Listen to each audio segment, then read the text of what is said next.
Right. AP శాసనమండలి chairman motion రాజును MLC Jayamangala Venkataramana కలిశారు. తన రాజీనామాను ఆమోదించడంలో చైర్మన్ జాప్యంపై ఇటీవల వెంకటరమణ హైకోర్టును ఆశ్రయించారు. దీనిపై విచారణ చేపట్టిన న్యాయస్థానం రాజీనామాపై 4 వారాల్లోగా నిర్ణయం వెల్లడించాలని ఆదేశాలు జారీ చేసింది. ఈ మేరకు హైకోర్టు కాపీని ఆయన మండలి చైర్మన్కు అందజేశారు. మండలి చైర్మన్ వద్ద 6 ఎమ్మెల్సీల రాజీనామాలు పెండింగ్లో ఉన్నాయి.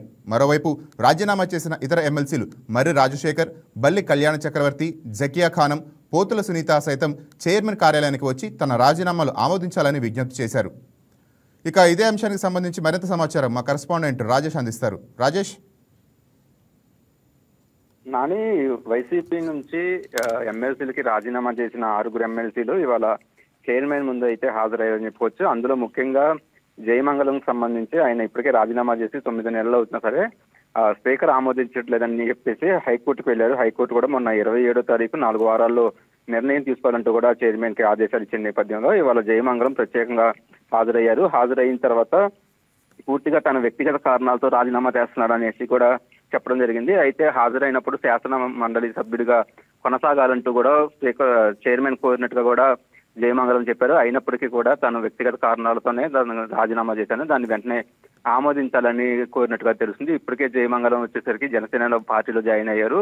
ఆయన వేరే పార్టీలో జాయిన్ అయ్యి వైసీపీ నుంచి బీఫామ్ తీసుకున్నాను కాబట్టి అది రాజ్యాంగ విరుద్ధం కాబట్టి వెంటనే రాజీనామా ఆమోదించాలంటూ కూడా స్పీకర్ కి చైర్మన్ కి వివరణ ఇచ్చినట్టుగా తెలుస్తుంది. ఆయనతో పాటు మర్రి రాజశేఖర్, పోతులు సునీత వారు కూడా హాజరయ్యారు. బల్లి చక్రవర్తి వీరు కూడా హాజరయ్యారు. వాళ్ళు కూడా వ్యక్తిగతం కారణంగానే తమకు రాజీనామా చేశామంటూ కూడా ఇప్పటికే చెప్తున్నారు. ఇప్పుడు మర్రి రాజశేఖర్ కి సంబంధించి ఆయన ఇప్పటికే టీడీపీలో జాయిన్ అయ్యారు. అటు వైసీపీలో తనకు అన్యాయం జరిగింది.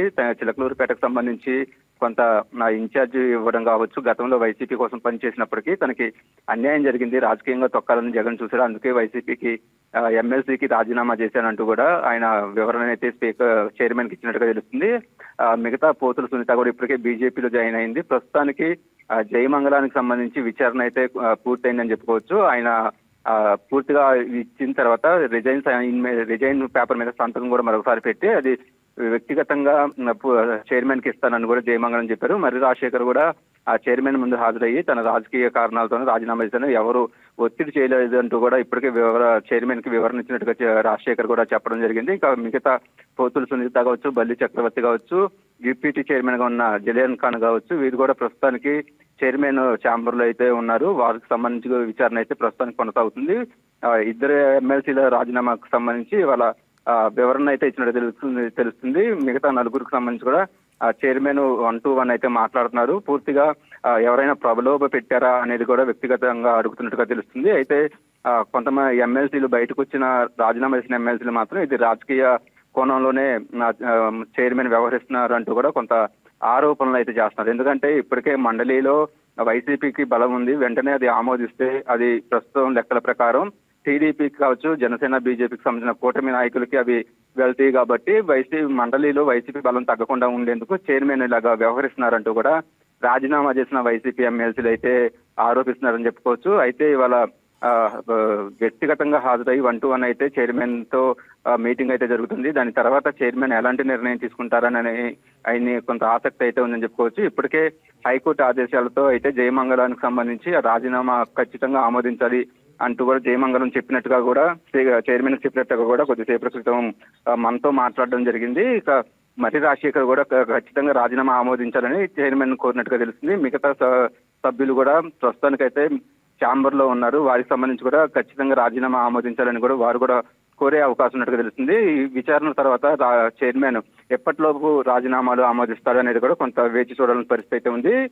కొంత అయితే ప్రస్తుతం జరుగుతున్న పరిణామాలు చూస్తే మండలికి సంబంధించి కొంత రాజకీయ కారణాలతోనే ఇలా వ్యవహరిస్తున్నారని కూడా కొంత అర్థమవుతుందని చెప్పుకోవచ్చు. పూర్తిగా వైసీపీ బలం అనేది మండలిలో తగ్గకుండా ఉండేందుకు చైర్మన్ ఇలా వ్యవహరిస్తున్నారంటూ కూడా రాజీనామా చేసిన సభ్యులు కూడా ఆరోపిస్తున్న నేపథ్యంలో అటు హైకోర్టు అనేది కూడా ఇప్పటికే డైరెక్షన్స్ ఇచ్చింది కాబట్టి స్పీకర్ ఎలాంటి నిర్ణయం తీసుకుంటారనేది కూడా కొంత ఆసక్తిగా మారింది. Nani, thank you Rajesh. Hi viewers, ఈ వీడియో మీకు నచ్చినట్లయితే లైక్ కొట్టి షేర్ చేసి వైకే టీవీని సబ్స్క్రైబ్ చేసుకోండి.